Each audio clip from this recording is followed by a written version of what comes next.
नमस्कार, मैं जनवक्ता श्री ओम गौतम। इलाहाबाद के पॉक्सो स्पेशल कोर्ट की तरफ से एक बड़ी खबर आ रही है। ज्योतिष पीठ के तथाकथित शंकराचार्य अभियुक्तेश्वरानंद के खिलाफ अब एफआईआर करने का आदेश दे दिया गया है। ये जो एफआईआर होगी ये इलाहाबाद के झूसी थाने में होगी और इसके तहत जो मामला है उसमें 7 से लेकर 10 साल तक की सजा अभियुक्तेश्वरानंद और उनके चेले मुकुंदानंद गिरी को हो सकती है। मामला यह है कि अभियुक्तेश्वरानंद के जो एक विद्यालय या गुरुकुल जो चलता है उसमें पढ़ने वाले 2 छात्रों यानी बटुकों ने ये शिकायत की है कि उनके साथ अभियुक्तेश्वरानंद और मुकुंदानंद गिरी ने कुकर्म किया है। इसको लेकर जब ये जो एडीजे की अदालत थी विनोद कुमार चौरसिया की, इसमें वीडियो कॉन्फ्रेंसिंग के थ्रू इन दोनों बटुक के बयान भी कराए गए। जो शिकायत करता है उन्होंने पहले ये शिकायत लगाई थी, थाने में कोशिश की, लेकिन वहां पर जब एफआईआर नहीं हुई तो वो सीधे कोर्ट पहुंच गए और कोर्ट में 173/4 के तहत, जो कि पहले 156(3) कहा जाता था, इस नियम के तहत ये मांग की गई कि थाने को एफआईआर करने का आदेश दिया जाए। ऐसे मामले जब भी कोर्ट में जाते हैं, कोर्ट पूरे मामले को देखता है और उसमें अगर प्राइमा फेसी यानी प्रथम दृष्टया मामला बनता है तो पुलिस को एफआईआर करने के आदेश देता है। यहां एफआईआर करने के आदेश देने का मतलब यह है कि अभियुक्तेश्वरानंद यानी उमाशंकर उपाध्याय के खिलाफ साफ तौर पर कुकर्म का मामला बनता हुआ जज को लग रहा है। इसका मतलब यह है कि अब एफआईआर भी दर्ज होगी और अभियुक्तेश्वरानंद की गिरफ्तारी भी हो सकती है। हालांकि उनके समाजवादी पार्टी के पूर्व मुख्यमंत्री अखिलेश यादव के साथ जिस तरीके के संबंध है, कांग्रेस पार्टी के साथ उनके गुरु के जिस तरीके से संबंध रहे हैं, उसके आधार पर यह कहा जा सकता है कि कपिल सिब्बल अब अभियुक्तेश्वरानंद की तरफ से सुप्रीम कोर्ट या हाई कोर्ट में अंतरिम जमानत की याचिका फाइल कर सकते हैं और उनको गिरफ्तारी से बचाने की पूरी कोशिश कर सकते हैं।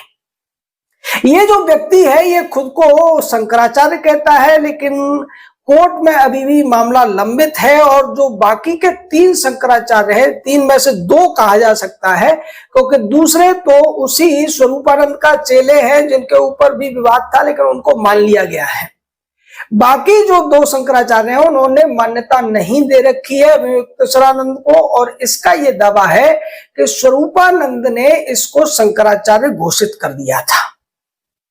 ये जो व्यक्ति है उत्तर प्रदेश के मुख्यमंत्री से इसको बेहद ही चिढ़ है और अभी पिछले दिनों भी जब माघ मेले के दौरान इसको पुलिस ने रोका था तो इसने जिस तरीके की बातें योगी आदित्यनाथ के खिलाफ की थी, उन्हें यह कह दिया था कि वो हिंदू ही नहीं है। उसी तरीके से ये महोदय जो हैं वो देश के प्रधानमंत्री पर यह आरोप लगाते हैं कि वो देश में गौ हत्या कराते हैं और गाय का मांस निर्यात कराते हैं, जबकि फैक्ट ये है कि भारत में कोई भी ऐसा कत्ल खाना नहीं है जहां पर गाय के काटे जाने की इजाजत हो। भारत में किसी भी कत्ल खाने में न तो गाय कट सकती है और ना ही उसका एक्सपोर्ट हो सकता है। दरअसल बीफ जो शब्द है उसकी वजह से सारा कंफ्यूजन क्रिएट किया जाता है अभियुक्तेश्वरानंद जैसे लोगों के द्वारा, और उस बीफ के अंदर भैंस का जो मांस होता है उसको भी रखा जाता है और जो निर्यात होता है वो भैंस का मांस होता है।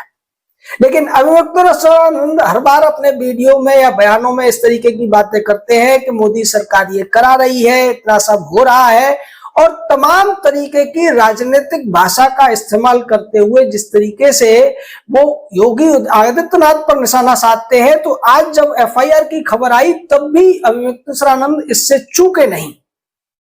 और उन्होंने कहा कि हम तो चाहते हैं जांच जल्दी से जल्दी हो और हम कोई योगी आदित्यनाथ नहीं है जो अपने ऊपर लगे हुए आरोपों को हटवा लेंगे। आपको याद होगा कि जब योगी आदित्यनाथ गोरखपुर के सांसद थे उस समय समाजवादी पार्टी की सरकार ने उनके ऊपर कई सारे झूठे मुकदमे करा दिए थे, जो बाद में जब वो मुख्यमंत्री बने तो सरकार ने उनको वापस ले लिया था। उसी चीज का जिक्र करते हुए ये नकली शंकराचार्य महोदय दिखाई दे रहे थे। ये जिस तरीके से सनक में रहते हैं, जिस तरीके से राजनीतिक भाषा बोलते हैं, उसको लेकर तमाम जो संत समाज है, तमाम जो सनातनी विचारक भी है, वो सब के सब इनसे इसी बात से परेशान है कि ये व्यक्ति कहने को तो शंकराचार्य अपने आप को घोषित करता है, लेकिन ज्यादातर जो इसकी बातें होती हैं वो सनातन के ही खिलाफ होती हैं। आपने कभी भी इस व्यक्ति को उदयनिधि स्टालिन के खिलाफ बोलते हुए नहीं देखा होगा। अखिलेश यादव ने जिसके इसी व्यक्ति के ऊपर बनारस में ही तमाम जो विद्यार्थी थे, विद्या मठ जहाँ के ये बच्चे भी हैं, उनको लेकर एक प्रदर्शन किया था और अखिलेश यादव ने इनके ऊपर लाठियां तोड़वाई थी पुलिस से। इन्हें बंद कर दिया गया था, दौड़ा दौड़ा कर पीटा गया था, लेकिन अब वो अखिलेश यादव इनके बहुत खासम खास बने हुए हैं। ये व्यक्ति कभी भी ऐसी कोई बात नहीं करता। आपको याद होगा कि ऑपरेशन सिंदूर के दौरान भी इस तथाकथित शंकराचार्य ने देश की सेना पर सवाल उठाया था, देश के प्रधानमंत्री पर सवाल उठाया था, तमाम तरीके की वो सारी बातें की थी जो कि विपक्षी पार्टियां करती हुई नजर आती हैं। और इसको लेकर हम पहले भी कह चुके हैं कि अगर आपको राजनीति करनी है तो ये लाल वाला जो गेरुआ वस्त्र है इसको त्याग कर राजनीति में आ जाइए, और इसे पहनकर भी आप किसी पार्टी की अगर सदस्यता ले लेते हैं तब भी किसी को कोई आपत्ति नहीं है। लेकिन ये जो आप छद्म राजनीति करते हुए नजर आते हैं, सनातन को बदनाम करते हुए नजर आते हैं, ये ठीक नहीं है। और अब चूंकि इस व्यक्ति के ऊपर छोटे बच्चों के साथ कुकर्म करने के एफआईआर का आदेश हो गया है, तो इस व्यक्ति का जेल जाना लगभग तय माना जा रहा है, क्योंकि ये इतना जघन्य अपराध होता है कि इसको लेकर तमाम सबूतों के बारे में भी कोर्ट पूरी तरह से स्पष्ट है कि अगर इस तरीके की शिकायत आती है, जिसको अंग्रेजी में सोडोमी बोलते हैं, तो अगर कोई व्यक्ति किसी बच्चे को सोडोमाइज करता है तो फिर उसका बचना बेहद मुश्किल हो जाता है। और यहाँ जो दो बटुक हैं वो अपना बयान कोर्ट में पहले ही दे चुके हैं और बाद में भी देंगे, इसकी पूरी संभावना है। यहाँ अब अभियुक्तेश्वरानंद का बचना मुश्किल है। वो कोशिश करेंगे कि अंतरिम जमानत ले ली जाए कोर्ट से, गिरफ्तारी से अपने आप को बचाने की कोशिश की जाए। और जिस तरीके का बयान दिया है अभियुक्तेश्वरानंद ने, उससे तो साफ नजर आ रहा है कि उन्हें भी अब जेल जाने का भय सता रहा है। इसीलिए वो कह रहे हैं कि हम तो चाहते हैं जल्दी से जल्दी एफआईआर हो, जल्दी से जल्दी जांच हो, और ये जो झूठे आरोप मेरे ऊपर लगाए गए हैं मैं उससे बरी हो जाऊंगा। अगर आरोप इतने ही झूठे होते, उन बच्चों के बयानों में सत्यता न दिखाई दे रही होती, तो शायद स्पेशल कोर्ट के जो एडीजे थे वो ऐसा आदेश ही नहीं देते। क्योंकि इस तरीके के जब मामले होते हैं जहां पर पुलिस एफआईआर नहीं करती है, तो वहां पर ये जो शिकायत करता है उनको ऐसे सबूत दिखाने पड़ते हैं जिसमें प्राइमा फेसी वो क्राइम होने का रिकॉर्ड मिलता हो। और यहां जिस तरीके से आदेश आया है उसके बाद स्पष्ट है कि यहां पर प्रथम दृष्टया मामला बनता है, और चाहे पॉक्सो का मामला हो या फिर रेप केसेस के मामले हो, इनमें अगर प्रथम दृष्टया मामला बनता है तो फिर बच पाना अपराधी का किसी भी तरीके से मुमकिन नहीं हो पाता है, चाहे वो कितना भी रसूखदार हो। हाँ, लेकिन राहुल गांधी टाइप के लोग इस तरीके के मामलों में भी बच जाते हैं। जैसा कि राहुल गांधी के ऊपर एक सुकन्या देवी नाम की महिला की तरफ से आरोप लगाए गए थे, बाद में उस महिला का भी कहीं पता नहीं चला, उसके परिवार का कहीं पता नहीं चला और मामलों को दबा दिया गया था। लेकिन राहुल गांधी तो नहीं है अभियुक्तेश्वरानंद, क्योंकि इनके ऊपर तो अखिलेश यादव ने भी लठ तुड़वा दिए थे।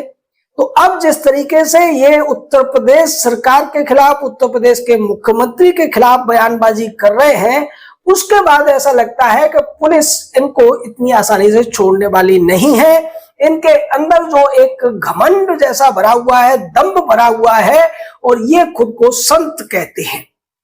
जबकि संत उस व्यक्ति को कहा जा सकता है जिसके अंदर न काम है, न क्रोध है, न लोभ है, न मोह है, न दंभ है, न द्वेष है। यानी 6 के 6 विकार जिसके अंदर नहीं है, 6 विकारों का जिसने अंत कर लिया है, केवल उसी को संत कहा जा सकता है। और ये व्यक्ति कितना ज्यादा असामाजिक है इसका नमूना तो हम आपको बताते हैं कि पिछले साल जब वो महाकुंभ लगा हुआ था प्रयागराज में और बारिश जब होती थी, ठंड पड़ रही थी,